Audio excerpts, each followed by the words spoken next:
This happened a while ago. I headed down to the Apple store, all hyped up, ready to get my hands on the latest iPhone.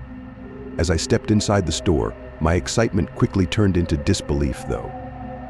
The place was packed, full of people trying to get the new iPhone 11. I knew it might be hard to get, but I had to try, and I felt like I had a pretty good shot. The line of people snaked around the aisles, and it was a pretty crazy sight. I got in line, knowing this day was going to be a drag, but well worth it if I got the phone. Hours ended up passing by, and I stood there, shifting my weight from foot to foot, trying to distract myself from the fact that I had been there for so long. Finally, at last, my turn came. I made my way to the counter and was actually able to get the new iPhone. But then another thought struck me. Why settle for just the phone when I could buy more Apple products while I'm here? Making dumb financial decisions at the time, I added a laptop and a tablet to my purchase. After all, if I was going all in, why not go big? The total cost made me cringe, I'm not gonna lie. With my arms full of Apple products, I stepped out of the store feeling on top of the world. As I walked down the street, my mind was just thinking about setting up and using what I had just bought. However, I did notice two figures following behind me in the shadows, as it was already 8 p.m. and completely pitch dark out. I didn't know who it was, but I didn't want to find out either, so I picked up my pace, trying to create some distance between us. Whoever it was, they both seemed like they were following me. After a while, they seemed to get closer and closer. I was getting kind of nervous. There were also hardly any other people around anymore. I started almost coming to a full sprint with the Apple bag in my hands. Then suddenly the strangers made their move. They lunged at me, grabbing towards my bag, and instinct took over. There was a bit of a struggle, but I found myself fighting back, throwing punches, and doing my best to defend what I had. In the middle of this 1v3 brawl, I had a realization wash over me. Here I was, putting up a fight, risking harm and damage, all for a few Apple products. I had to make a choice between my safety and a couple of pieces of technology. In that crucial moment, as my fists swung and the struggle intensified, I made a heartbreaking decision. To that point, I had never gotten into a fight before, only wrestled some older siblings in the past. But this was a way different experience.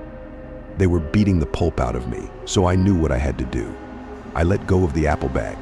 I released my grip on the very thing I had worked so hard to obtain.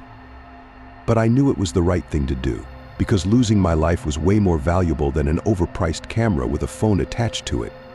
The thugs snatched my Apple products, and they ran out of sight as I stood there, battered and bruised but alive. I continued my journey home, and the realization of what had just happened sunk in. When I finally reached a mirror, I took a moment to assess myself. I had a busted lip and some various bruises and cuts. Really, I just felt lucky to be alive though. I'm glad the men stopped beating me when I gave up the products. Obviously, I reported everything but never heard back about it, so I think whoever did it is likely still out there.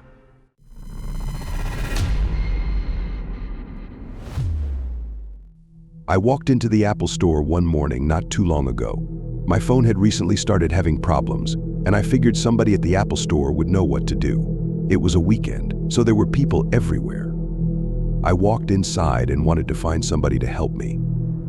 As I approached the counter, I realized there was only one guy available. All of the other employees were occupied with either helping people work an iPhone or angry customers getting their screens fixed.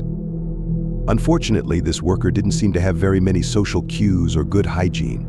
He had an odd build, messy hair, and a super shaggy beard. His eyes darted around nervously, making me wonder what was going on in his mind. The way he carried himself seemed a bit off, like he didn't quite fit in and was well aware. I caught a whiff of an odor, a combination of sweat and something else I couldn't quite pinpoint, and it didn't help that we were inches away from each other. I handed my iPhone to him, hoping for a quick and simple fix. I had come to the store because my phone had been acting up, freezing and shutting down unexpectedly.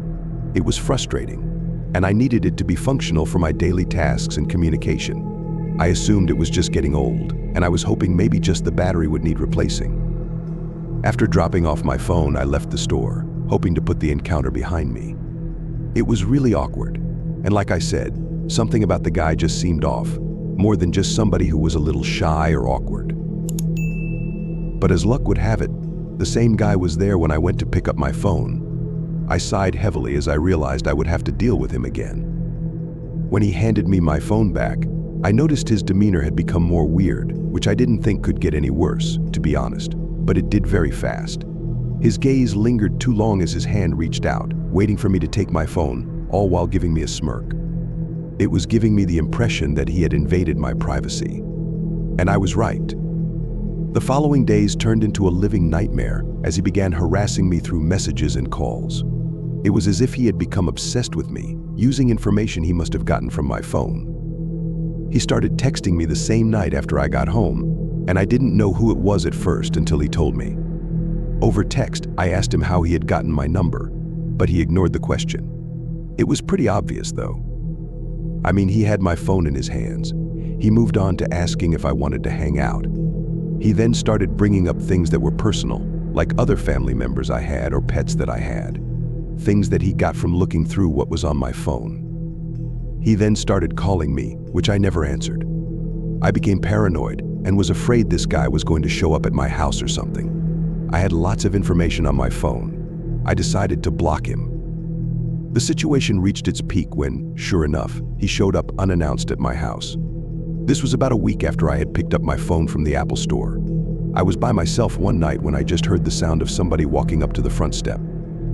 I was already in the living room, which has a window looking out front. The man didn't see me, but I saw him. He walked right up to the front door. The sight of him standing there, his presence overwhelming, sent a wave of panic through me. I knew I had to do something, but I didn't know what. He knocked on the door. I did not get up to answer it. I never considered calling the police. I know I should have, but I didn't. The thought just didn't occur to me for some reason. I was there, ducking down in front of my couch. The man stayed there at my front door. He waited for a while, and then he knocked again. I stayed where I was. Then my phone started ringing. It was from a new number that I didn't recognize. I did not answer it, and soon there was a new voicemail. I nervously decided to listen to it as I was still there, and the man still stood outside my front door. When I played the voicemail, it was the man whispering. He said that he knew I was inside and I should let him in. That's when finally the thought to call the police came to me. I dialed 911 right there. As I was speaking with the operator, the man actually tried opening the front door.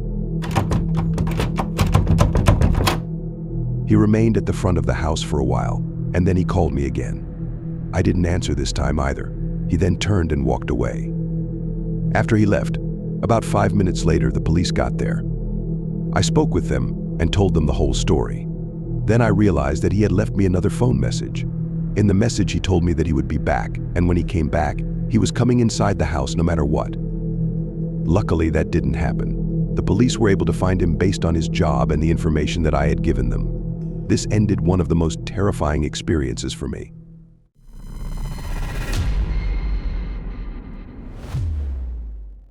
So there I was, heading to the Apple store with my iPhone acting all wonky. As I stepped inside, it felt like there were security guards everywhere, probably to keep an eye on all of the expensive merchandise. The place was jam-packed, customers swarming around checking out the latest tech. As I looked around the store, I noticed this one man right away. He seemed to be in his late 30s, with messy facial hair and a kind of rough look. He kept looking around with a lot of nervousness, like he was really on edge. What caught my attention, though, was his choice of clothing. While everyone seemed to blend into the bustling crowd, he stood out like a sore thumb. He wore a faded black hoodie, the hood pulled up despite how warm it was. It was an odd choice that raised an alarm in my intuition. I saw this guy then grab a kid in the Apple store. The kid looked about 6 or 7 years old and seemed scared. They were holding hands, but something felt off. It's like I was the only one who noticed. Everyone else was busy with their gadgets, but I just had the feeling that something wasn't right, and I'm never wrong about stuff like this. It seemed like nobody else truly noticed, not even the security guards. Without thinking twice, I rushed over to stop him from leaving with the child. As I got closer, my heart was pounding, and I could feel the urgency growing. The man looked nervous, his grip tightened on the child's hand. I knew I had to act fast before he could escape. I trusted myself and shouted, "Hey, let go of the child." My voice cut through the noise, and people started turning their heads to see what was happening. Caught off guard, probably thinking that not a single human would notice that he took a child, the man hesitated for a moment and then let go of the child's hand. He then made a run for it. Relieved that the child was safe, I kneeled down and asked them if they were okay. They looked a bit stunned but nodded while hugging me. By now, the security guards had realized something was going on. I quickly gave them a description of the man, telling them how he had just run off. The chaos settled, and the child was safe.